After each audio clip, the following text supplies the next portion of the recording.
Eu orava, mas eu não sentia tanto a presença do Senhor. Mas com o processo que eu passei através do deserto, que eu digo que o diagnóstico de meningite foi para mim um deserto. E eu acredito muito que o deserto não é para nos paralisar, muito pelo contrário. É para formar a nossa fé também. E eu acreditei que a cruz não era para me derrotar, mas era para me formar.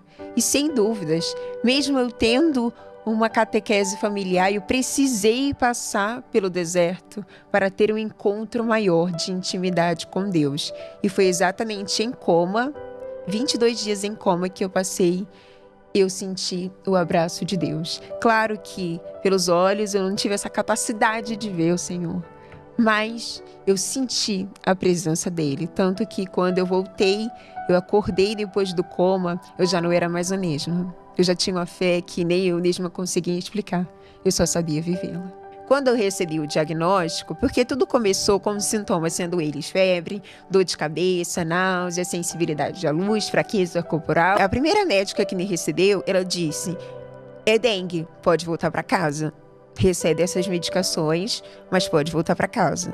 Só que surgiu um médico que foi como a luz, que ele disse: mesmo que seja dengue, vamos deixá-la em observação no hospital.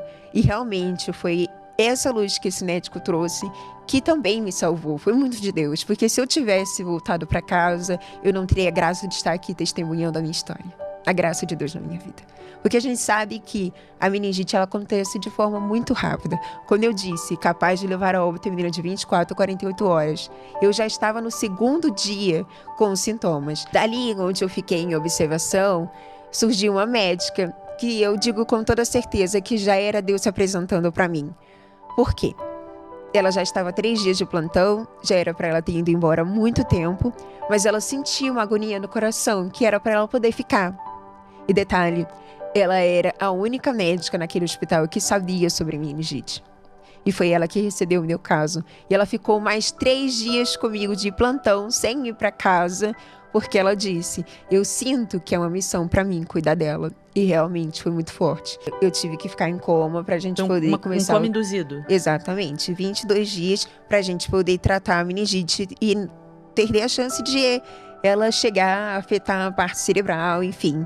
E depois que eu acordei dos 22 dias, eu ainda precisei passar um tempo, durante um mês, para tentar estabilizar o meu caso, para que eu chegasse a realizar as amputações. Tanto que as minhas amputações foram feitas uma de cada vez.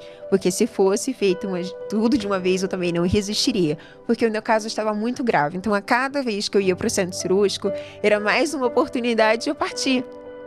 Então a gente precisava ter esse cuidado a todo momento para eu realizar as amputações e todas as cirurgias. Mas antes disso também foi feito o processo de retirar toda a necrose, ou seja, 90% da minha pele do meu corpo.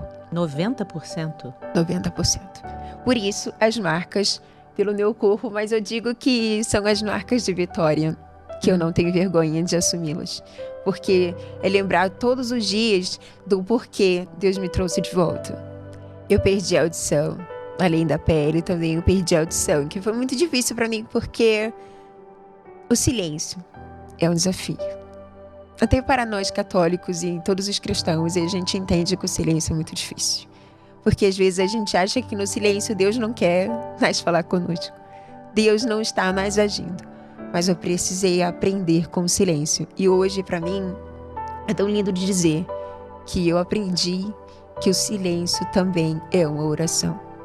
Na verdade, antes mesmo de perder a audição, de ter que passar pelo silêncio por conta da perda auditiva, eu já tinha enfrentado, depois de ter acordado do coma e ter ficado uma semana muda, por conta do tempo que eu passei entubada.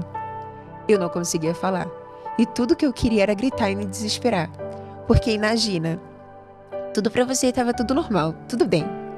E do nada, você acorda sem conseguir falar, com o seu corpo 100% paralisado. Eu não conseguia nem mexer o meu pescoço. Eu só conseguia me comunicar com os olhos. E a minha mãe explicava a todo momento para mim tudo o que estava acontecendo, e eu sem imaginar e sem ter noção de tudo que estava acontecendo, porque eu descobri a meningite sentindo na pele. Eu descobri a doença sentindo na pele. Então, a todo momento, era uma descoberta, dia após dia. Mas no silêncio eu aprendi que Deus também age. E Ele foi falando comigo no meu coração a todo momento. Tanto que, quando eu voltei a falar, eu já não queria mais gritar. Eu já não queria me questionar. Porque eu entendi que não é sobre perguntar por que comigo, na verdade, e por que não comigo. E essa troca de mentalidade que eu tive através do silêncio, que eu digo que é muito um treinamento da fé, foi o suficiente para que eu recebesse a notícia de minha mãe, que eu ia perder meus 4 membros. Porque ninguém imagina. Não foi difícil porque eu tinha 10 anos. Qualquer pessoa recebendo essa notícia ia ser um choque. Para mim, aos 10 anos eu tinha uma vida pela frente com independência, sempre fui muito independente, sempre ajudei minha mãe nas coisas de casa. Com 7 anos já fazia tudo sozinha dentro de casa, por vontade minha mesmo, porque eu gostava. E tem que perder essa independência. O único pensamento era: como vai ser a minha vida sem meus membros? Eu nunca tinha visto uma pessoa amputada dos 4 membros. Então não tinha noção, eu não tinha essa representatividade, essa referência. Hoje é uma honra ser representatividade, mostrar que existe vida além do diagnóstico, existe vida além da amputação. Mas para mim foi muito difícil. Mas não demorou muito para eu tomar a decisão que foi a virada de chave da minha vida, porque eu vi a luz de Deus brilhar para mim. Como uma forma de dizer: filha, mesmo que você não saiba como você daqui para frente, só confie. E eu acreditei que o plano de Deus era extraordinário para minha vida. E eu tomei a decisão, eu escolhi a vida. Porque ali eram os membros ou a vida. Se eu escolhesse a vida, se eu escolhesse os membros, eu não estaria aqui. Mas eu escolhi a vida. Mesmo sem entender como seria, porque isso é a fé. A fé é exatamente você dar um tiro no escuro. Você saltar no escuro.